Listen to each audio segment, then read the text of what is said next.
Terima kasih Anda masih bersama kami di Indonesia Bicara dan pemirsa kami masih tersambung dengan Dokter Koko, dokter spesialis penyakit dalam.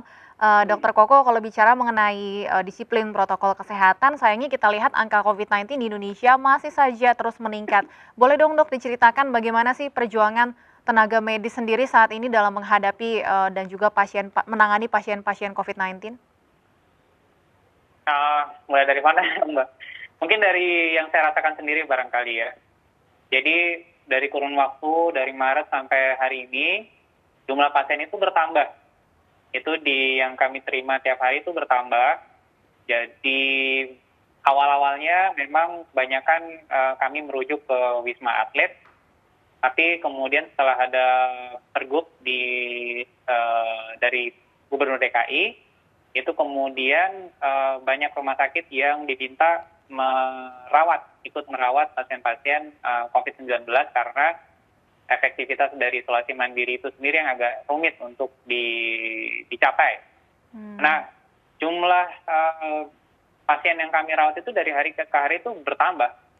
Bahkan kadang yang tersedia itu cuma kayak 1-2 bed, habis itu terisi lagi pasiennya pulang yang lama karena sudah dinyatakan sembuh, sudah negatif swab, kemudian masuk lagi yang baru. Jadi ya memang kalau buat saya sih intensitas kerjaan itu meningkat, baik oleh dokter, perawat, dan supporting system lain dari rumah sakit itu semua meningkat. Oke, dokter Koko saat ini bertugas di mana? Kalau sekarang di Sawah Besar, Rumah Sakit Sawah Besar. Oke, tadi dikatakan jumlah pasien yang ditangani semakin meningkat ya. Kalau dibandingkan mungkin sebelumnya berapa jumlah pasien yang ditangani oleh satu orang dokter dan sekarang berapa? Kalau sekarang rata-rata ya, jadi kami tuh kalau di Sawah Besar memang kapasitasnya tidak terlalu banyak bed, tapi rata-rata dikonsulkan sekitar 5 atau 6 pasien setiap hari dengan itu terbagi beberapa orang dokter, jadi sekitar 6 orang dokter ya. Oke, Gitu. berapa lama jam kerjanya dalam satu hari? Kami sekarang mengatur supaya dokter-dokter itu tidak terlalu lama berinteraksi dengan pasien langsung.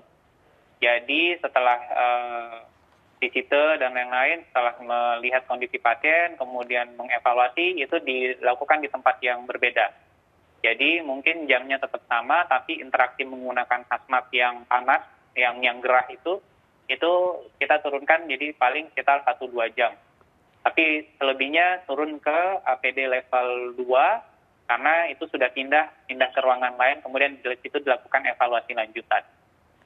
Sejak kemudian bertugas menangani pasien corona ya dok ya, pihak keluarga bagaimana tanggapannya? Ada rasa takutkah mungkin, khawatir?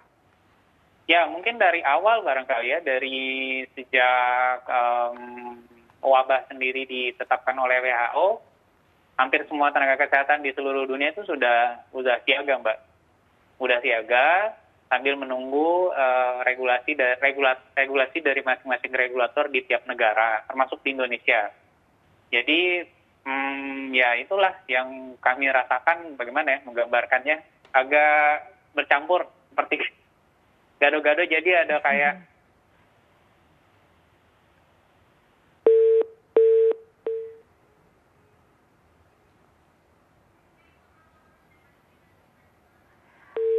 Baik, pemirsa, tampaknya ada gangguan komunikasi. Sebelumnya tadi Dokter Koko tengah menceritakan ya bagaimana tenaga medis kita terus berjuang di garda terdepan menangani pasien COVID-19 di salah satu rumah sakit rujukan di kawasan Jakarta Pusat.